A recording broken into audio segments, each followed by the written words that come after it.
ver qué anda acá.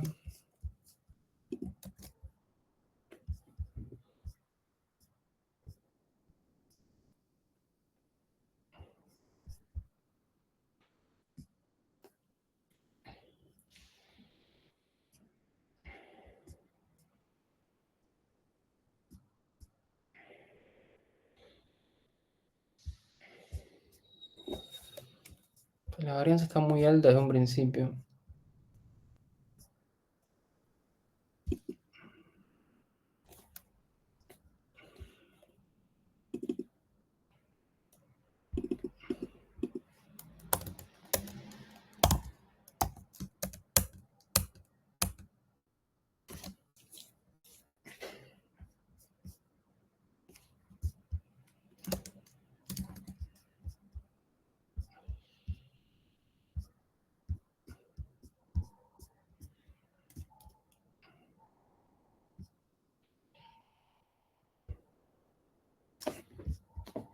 A ver.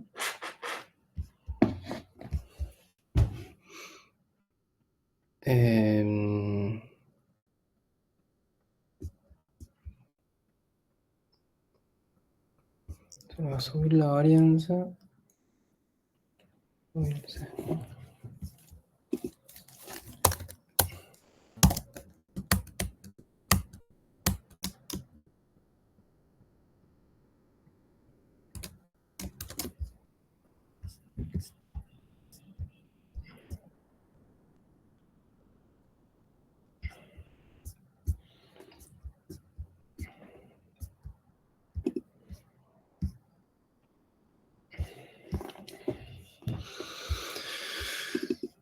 Ahora vamos a matar a uno, a ver qué pasa.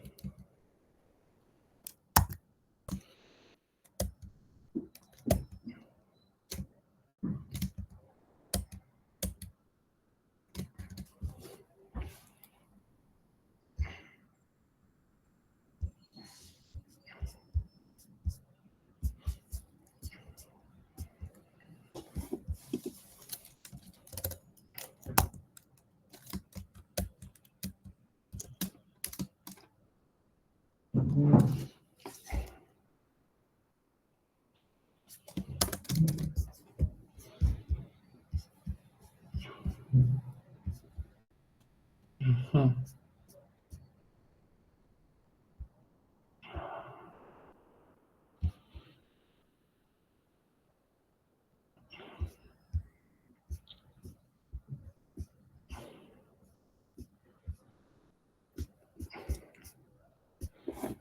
Estamos mejor.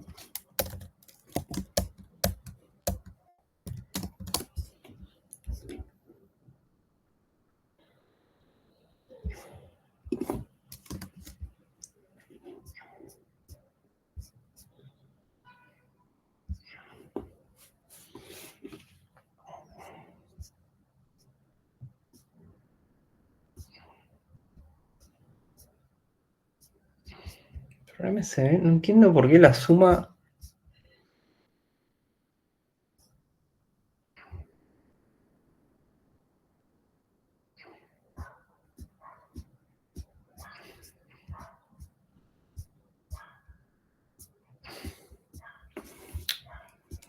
Creo que sí entiendo igual.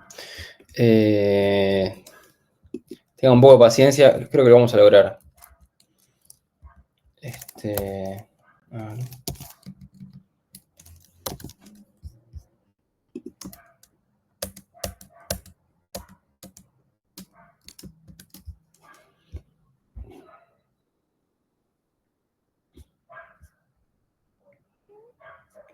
Está.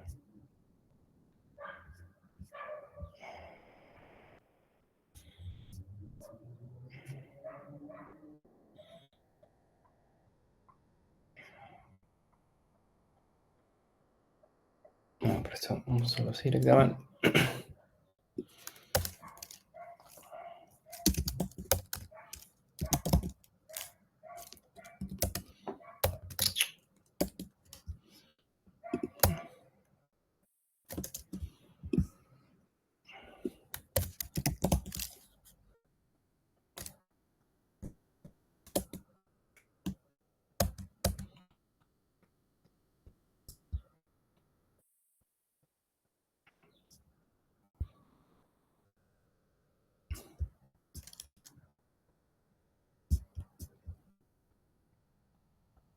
Pero espera, ¿qué pasó?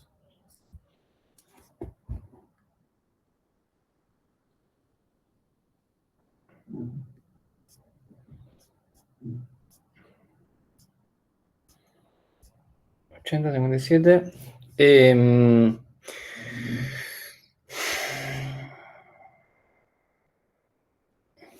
O sea, lo que debería pasar acá es que cuando sumás la curva de arriba a la curva de abajo, lo que pasa es que cuando cada una de estas curvas sube, de las curvas de arriba suben, las curvas de acá abajo bajan, y entonces la suma de las dos te tiene que ver como una especie de pancita para abajo. Pero lo que está pasando es que estas curvas de acá arriba están bajando en un rango que se mueve, fíjense, empieza en 57 y se mueve hasta 59. O sea, es cierto que suben. Y las curvas de que están acá, y las curvas de la varianza, es cierto que bajan, pero bajan desde 80 hasta 0. Entonces lo que pasa es que las curvas de la varianza bajan tanto que se comen la subidita de la de Bayes.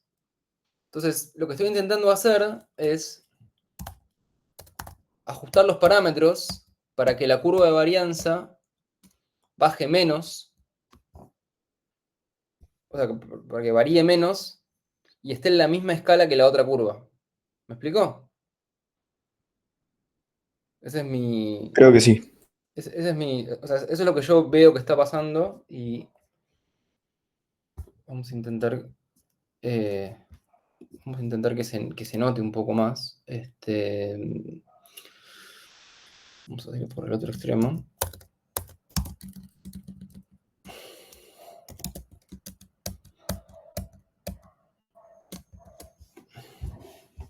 O sea, es como que el fenómeno ya está pasando, pero está pasando de una manera que no se ilustra. Bien, vamos, Coralio. Fíjense cómo mejoramos ahora.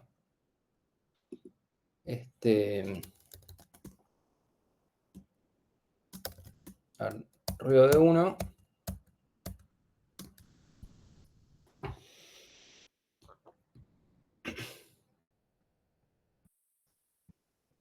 Bien, alabado sea el Señor. Ahí estamos, ahí llegamos. Bueno, nada. Bueno, lo que estaba pasando, o sea, ¿cuál es el punto? Lo que estaba pasando no estaba mal, pero no era lo suficientemente visible. No sé si me explico. De acuerdo a los parámetros, o sea, lo que tiene que pasar es que lo que tiene que pasar es lo que estamos viendo ahora. ¿Está bien? Lo que tiene que pasar es que en la medida que vos vas aumentando lambda, o sea, recuerden que en ambos casos, tanto en Rich como en Lazo, vos estás minimizando una función que tiene dos términos. La suma de cuadrados, que depende completamente de cómo están distribuidos los puntos en los samples, digamos. Y hay otro término que no depende de cómo están distribuidos los puntos. Entonces, dependiendo del valor de lambda, le das más valor a un término o a otro término. Cuando le das más valor al primer término, estás ajustando más la curva a los puntos dados, pero eso te da el riesgo de overfitting. Y cuando estás ajustando, y cuando lambda es más grande, le das más valor al segundo término, lo cual te aumenta el riesgo de underfitting, o sea, de que no te importen los puntos en la curva. En el medio está como el lugar más razonable. Cuando tenés un riesgo de overfitting, ¿qué es lo que ves? Ves mucha varianza, ¿está bien? Ves que siempre estás, o sea, te cambian un poquito los puntos y vos vas corriendo los puntos. Entonces, alta varianza. Cuando le das demasiado valor al término con lambda, demasiada poca varianza, porque te da siempre lo mismo, no estás haciendo nada. Si siempre haces lo mismo, entonces tenés mucho sesgo, porque ya estás decidido lo que vas a hacer antes de ver a los puntos. En el otro extremo, entonces por eso cuando estamos bien a la derecha tenemos mucho sesgo, muy poca varianza. Cuando estamos bien a la izquierda tenemos muy poco sesgo y mucha varianza. En el medio está el equilibrio, el sweet spot, ¿está bien? Entonces, dependiendo de cada método, se ve que el sweet spot, o sea, como el lugar preciso, está en lugares distintos. ¿Está bien? Y después también se ve que Lazo suele llegar un poquitito más bajo que Rich. Se dan cuenta del error de Lazo, el error cuadrático medio de Lazo, suele estar un poquitito más abajo que el lugar que llegas con Rich. Rich tiene bueno, que tiene mejores propiedades algebraicas, Lazo en general es un poco más salvaje, pero llega al lugar correcto. ¿Se entendió todo este quilombo? Más o menos. Esto se suele conocer como, esto es como la explicación gráfica de el toma y daca de sesgo y varianza, o bias variance trade-off. Bien. Bien, perfecto. Esto lo quería contar con respecto a Rich y Lazo y las curvas. Estas curvas yo las había hecho más o menos esquemáticamente o no, bueno, las había ocultado, pero esto es lo que debería haber hecho en el pizarrón hace una semana, ponele, o 2 semanas. Y como mucho, o sea, digamos, a ver, por más que se hayan tal vez enrevesado con esto, que yo me haya enrevesado con esto en ustedes, lo que importa decir acá es que los estimadores tienen propiedades de los estimadores que nos interesan de forma completamente práctica. Tenemos que encontrar acá el lambda óptimo para encontrar el mejor estimador dentro de los que nos sirven. Bien, entonces voy a dejar de compartirles pantalla por un ratito con respecto a esto y lo voy a compartir con respecto a otra cosa. Vamos a pasar por el último tema que quería discutir ahora y vamos a dejar un ratito antes. Un segundo. Perfecto.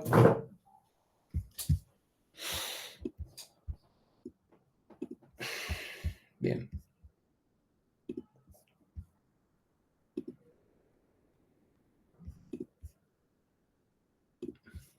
Ahí estamos.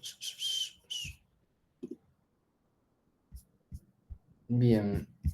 Entonces, ¿cuál es la situación que nos interesa? Entonces,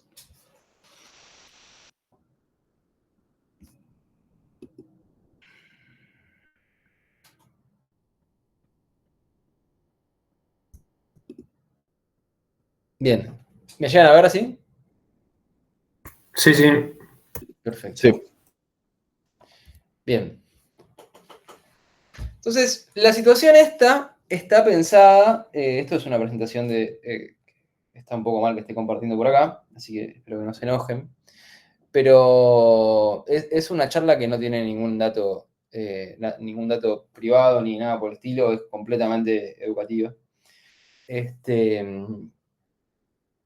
Y la idea es que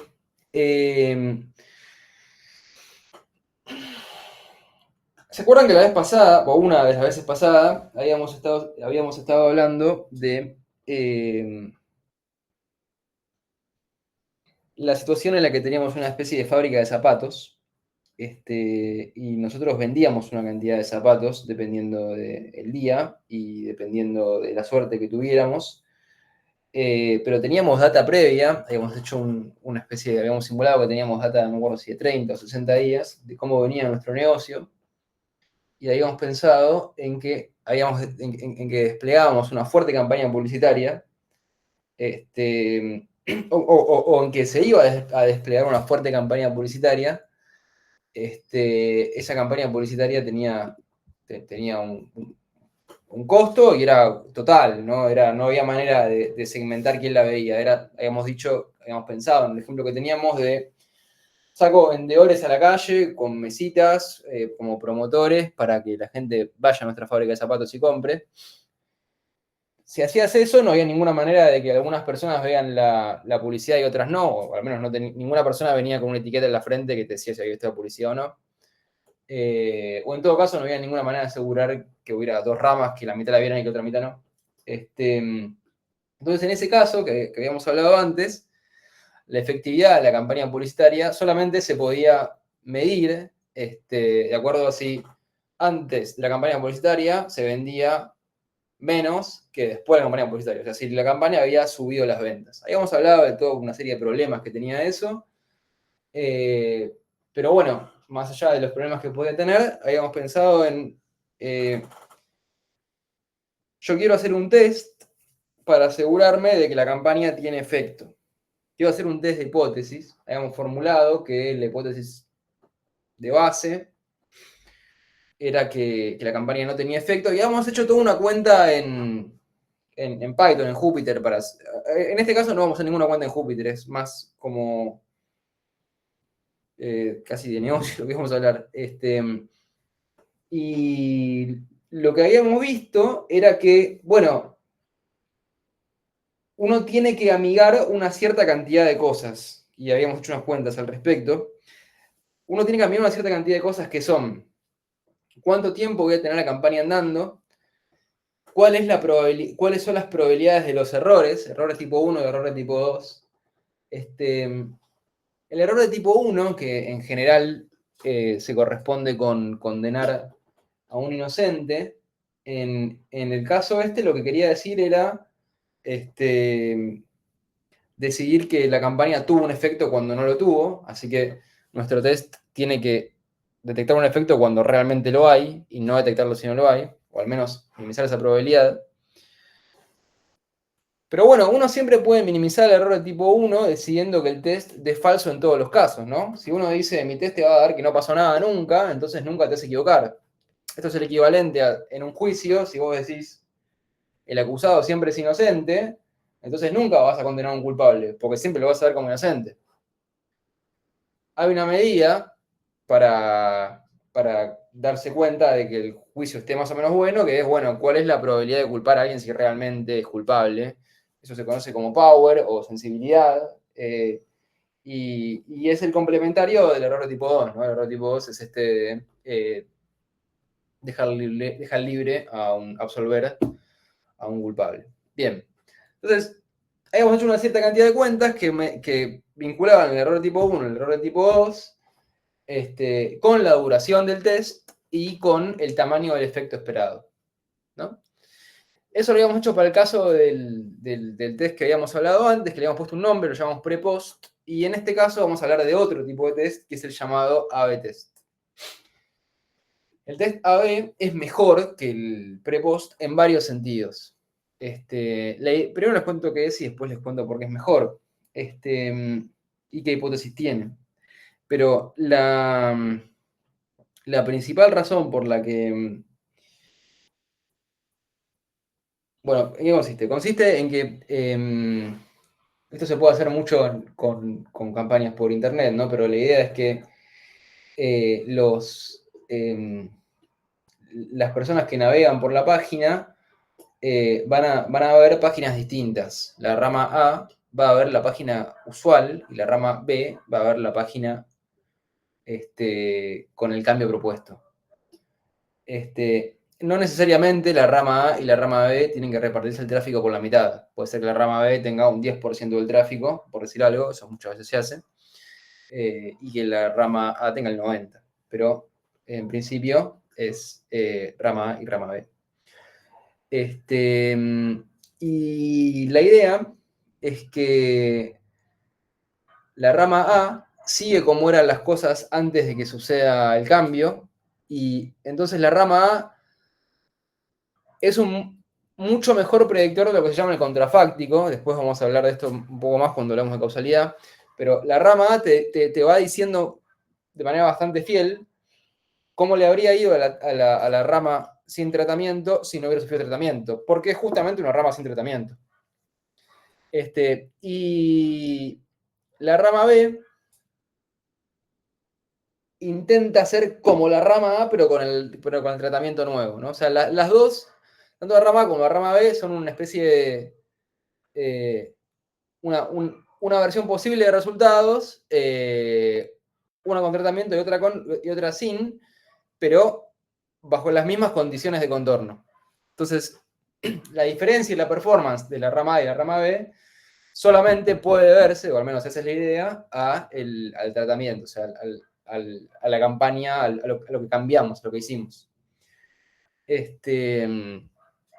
Bien. Entonces, en este caso, vamos a pensar en este ejemplo medio de juguete, que estamos pensando que cambiamos el texto en el botón comprar.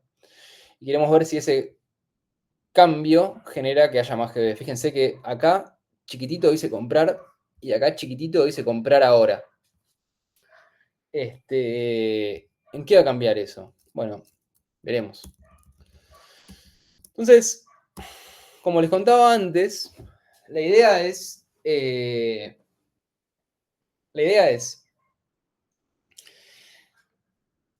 que uno tiene que pensar en que está la hipótesis nula y la hipótesis alternativa, y dependiendo de en dónde se pose la hipótesis alternativa, acá pensada como H1, uno va a ir obteniendo diferentes colores para estoy haciendo con el dedo una vez más, como un tarado, uno va a ir obteniendo diferentes colores de este espacio en rojo que está acá. ¿Está bien? Entonces, los espacios en rojo y en violeta van a querer significar los errores de tipo 1 y de tipo 2. En la medida en que yo vaya variando la montanita roja, voy obteniendo diferentes superficies. Y en la medida en que yo voy aumentando el tamaño de las muestras, lo que va pasando, no se nota tanto, pero lo que va pasando es que las montañas se van afinando. Y al afinarse las montañas, van cambiando estos gráficos que están acá. Van cambiando los. Recuerdan que cuando hablamos del pre-post, hicimos la curva de power contra sensibilidad, de power contra alfa. O sea, esta curva la hicimos en concreto. Y en el caso de un test de hipótesis, de un A/B test, lo que uno tiene que hacer, que es algo que no hacía antes, es modelar la hipótesis alternativa de alguna forma que posiblemente puede tener en cuenta que hay no solamente un cambio en la media, sino que también hay un cambio en la varianza, y que ese cambio está dado por la multiplicación por un 1 más delta, donde ese delta es lo que llamamos en algún momento el effect size. Ese effect size tiene una interpretación de negocio que puede ser medio variable. Hay tres interpretaciones, que son cada una de las tres. Esto venía con memes. Nada, no sé si les parece bien o mal, pero es lo que era. Hay una interpretación que es la de estimación del efecto esperado. O sea, uno tiene que poner el delta que sea lo que uno espera que vaya a pasar con el efecto que tenga campaña. Hasta ahí estamos bien. Después, si uno lo piensa como mínimo efecto detectable, como que tiene sentido, pero es un poco polémico.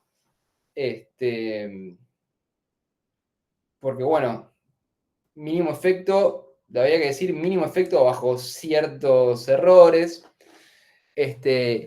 Y la otra versión es la de mínimo efecto necesario para generar un cambio, pero ahí te metes un poco con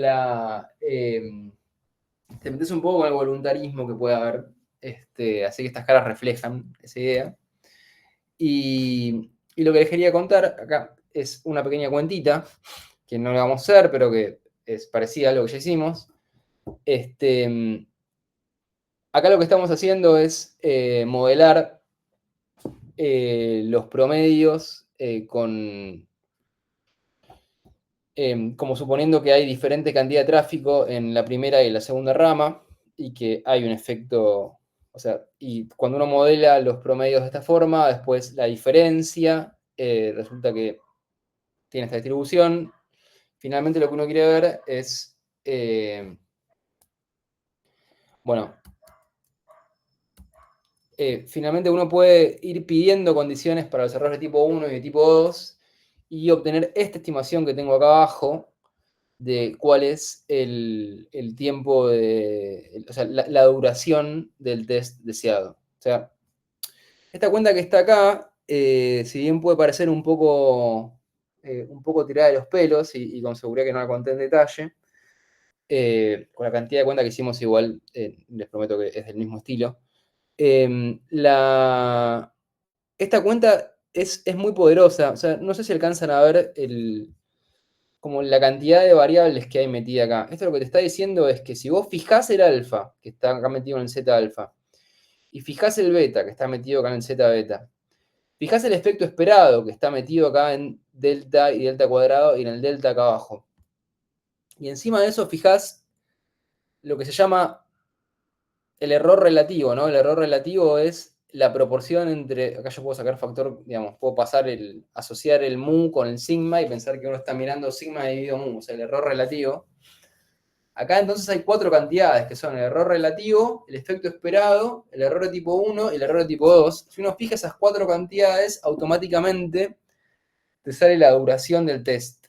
Y la duración del test, fijado todo eso, o sea, esa duración del test, por ejemplo, es cuadrática con el error esperado, con el error relativo, perdón, con sigma sobre mu. O sea, si una señal tiene el doble de error relativo que otra, entonces un test para detectar un cambio con el mismo efecto y mismo error tipo 1 y mismo error tipo 2 va a tener que tardar el cuádruple. Bien. No pasa lo mismo con el effect size, porque hay un término arriba que es medio lineal, pero pasan cosas similares con error tipo 1 y error tipo 2, con Z alfa y Z beta. Y bien, eso por un lado, y después tenía otra cosita más para comentarles. A ver.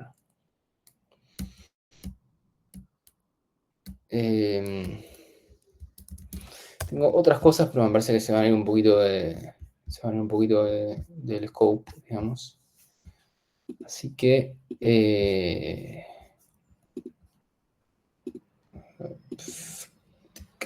nada. Bueno, nada, eso es un poquito lo que tenía para contar hoy. El lunes vamos a hacer consultas.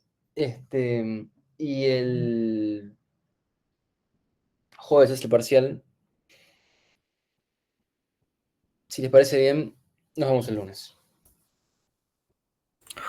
Buenísimo, Juan. Muchísimas gracias. Que tengas Gracias. un buen fin de. Chao.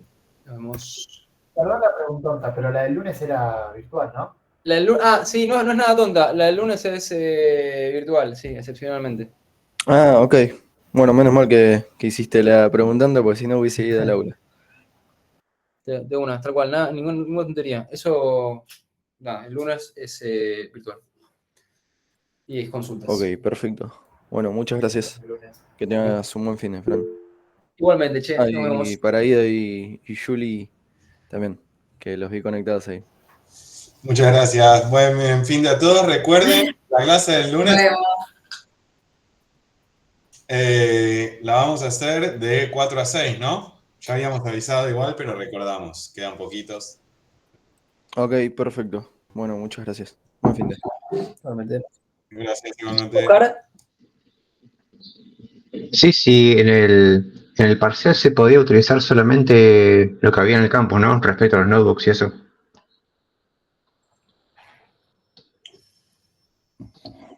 Sí, no sé cómo quedaron con la gente de la práctica en esto. Es correcto. Lo que está cargado al campus sí, el resto de cosas no.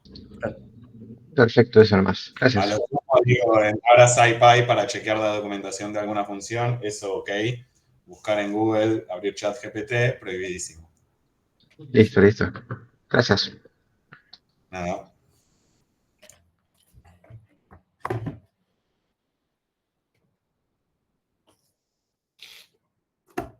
Bueno, buen fin de, che, nos vemos. Buen fin de, Bran. Chao. Nos vemos. Chao, chao.